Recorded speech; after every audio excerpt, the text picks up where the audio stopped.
Hey everyone, and welcome back to the channel. Today, we're diving into a topic that's sure to ignite some debate amongst Dragon Ball fans, unearned power-ups. I'd like to take a second and give a shout out to my good friend Sovereign Sky for the video idea. And now, before we get started, let's define what we mean by unearned. We're not talking about training montages, clever strategies, or even a good old-fashioned Saiyan rage boost.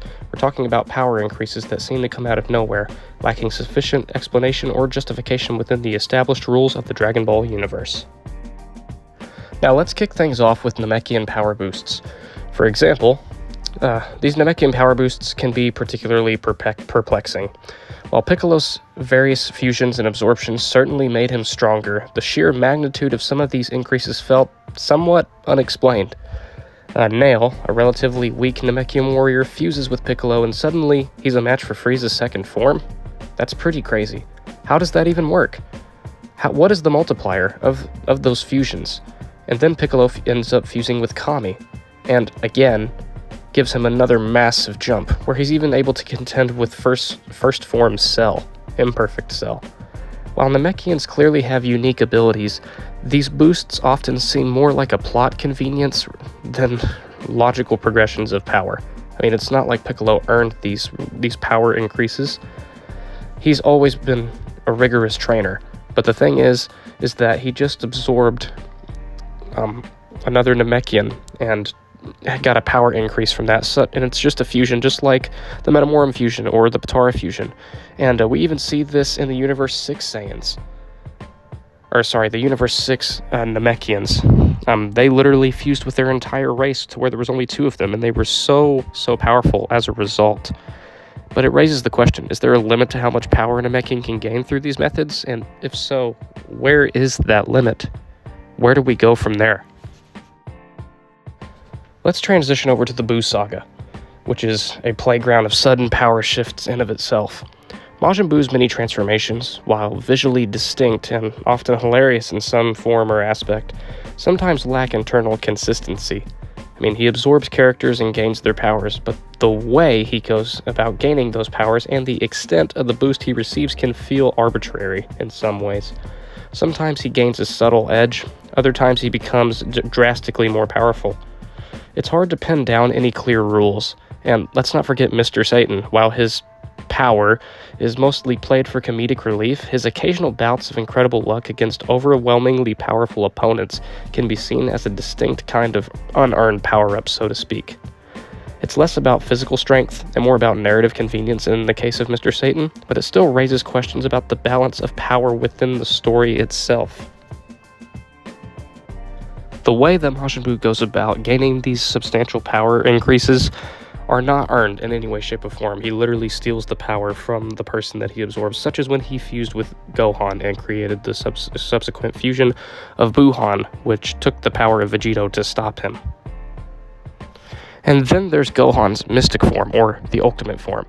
While presented as the result of Elder Kai's potential unlock ritual, the sheer power he attained in this form feels to some like another sudden leap. He went from struggling against Tabora to surpassing even the likes of Super Saiyan 3 Goku, seemingly without any real training of his own. While the ritual is explained, the mechanism by which it unlocks such a significant power increase remains somewhat vague. It is simply tapping into latent potential? If so, why couldn't Gohan have achieved this level of power through training alone? The lack of a clear answer contributes to the feeling that this transformation, while awesome, is somewhat unearned. Let's talk about Super Saiyan 4, specifically Vegeta's version.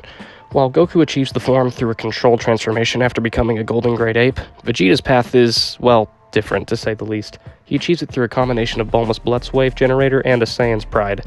Now, while the Blitz Wave is established, the sudden jump to a form beyond Super Saiyan 3, a form Goku struggled to attain, I might add, feels rather convenient. It's presented as a scientific shortcut, bypassing the rigorous training and emotional triggers usually required for such significant power increases. While Super Saiyan 4 is undeniably cool, its origin for Vegeta feels rushed and less organic than the other transformations to follow. Super Saiyan God.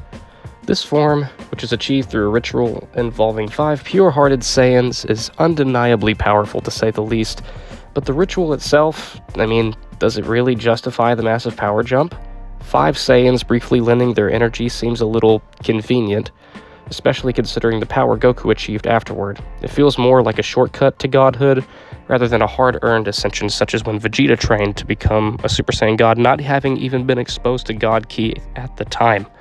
Goku seems like he did not deserve this power-up, to say the least. Let's discuss future Trunks' rage form in Dragon Ball Super. While emotional triggers are common in Dragon Ball, Trunks' sudden and dramatic power increase against merged Zamasu felt disproportionate to the situation. Against Goku Black and Zamasu, they weren't fused just yet. He had struggled previously, and then fueled by anger, he suddenly achieves a new level of power comparable to that of Super Saiyan Blue, a form that Goku and Vegeta trained tirelessly to attain. While the rage boost is a classic Saiyan trope, this particular instance felt more like a plot device to facilitate a temporary power-up rather than a natural progression of his abilities.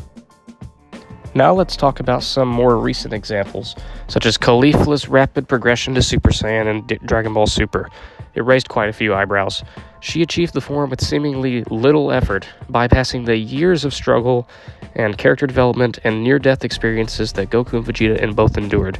While some argue it highlights her natural talent, to me it just diminishes the weight of the transformation for the other characters altogether. Another example that often comes up is Android 17's sudden power increase in Dragon Ball Super, against Goku in particular. He goes from a powerful, but non-top tier fighter, to being able to hold his own against Super Saiyan Blue Goku and Vegeta after a period of animal conservation. While implied he trained, the massive leap in power feels disproportionate to his previous level, and the time frame given over the years between the Cell Saga all the way to the Tournament of Power. That just doesn't seem like a substantial amount of time for an android to reach the levels of godhood, in my personal opinion. And now we arrive at Granola and his wish. Granola, seeking vengeance against the Saiyans, uses the Dragon Balls to become the most powerful warrior in the universe. While the Dragon Balls are a core element of Dragon Ball, Granola's wish presents a unique case.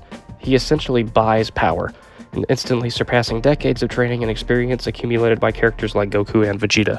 While there are narrative consequences to his wish, the immediate and drastic increase in power feels somewhat detached from the established power scaling system set in place. It raises questions about the limitations of the Dragon Balls and whether such a wish undermines the value of hard work and dedication, themes that are traditionally central to Dragon Ball's core. The fact that he becomes the most powerful rather than just very powerful feels like a significant departure from how the Dragon Balls have been used in the previous sagas. Finally, we come to Piccolo's transformations in Dragon Ball Super Superhero. While Piccolo does train with Gohan, the power he gains from unlocking his potential and his subsequent transformation into Orange Piccolo feels substantial, especially considering his previous power levels. While these two forms are well-deserved, he goes from being significantly weaker than even Gohan to being a powerhouse capable of contending with characters on the level of Super Saiyan Blue and even beyond. While the explanation involves unlocking his potential by Shenron, the scale of the power increase feels disproportionate to the training shown. It raises questions about the limits of potential unlocking and whether it justifies such a massive jump in power. Is this a legitimate evolution of his power, or another example of a convenient power-up to serve the narrative itself? So, there you have it. A look at just some of the power-ups in Dragon Ball that have raised an eyebrow or two amongst fans such as myself. From Namekian fusions to divine rituals, rage boosts to Dragon Ball wishes, the series has certainly explored a wide range of methods for characters to achieve new levels of strength. The question we keep coming back to isn't whether these moments are cool or exciting, because often they are. It's whether they feel earned within the context of the story itself. Do they align with the established rules of the Dragon Ball universe, the characters' past training and struggles, and the overall themes of the series?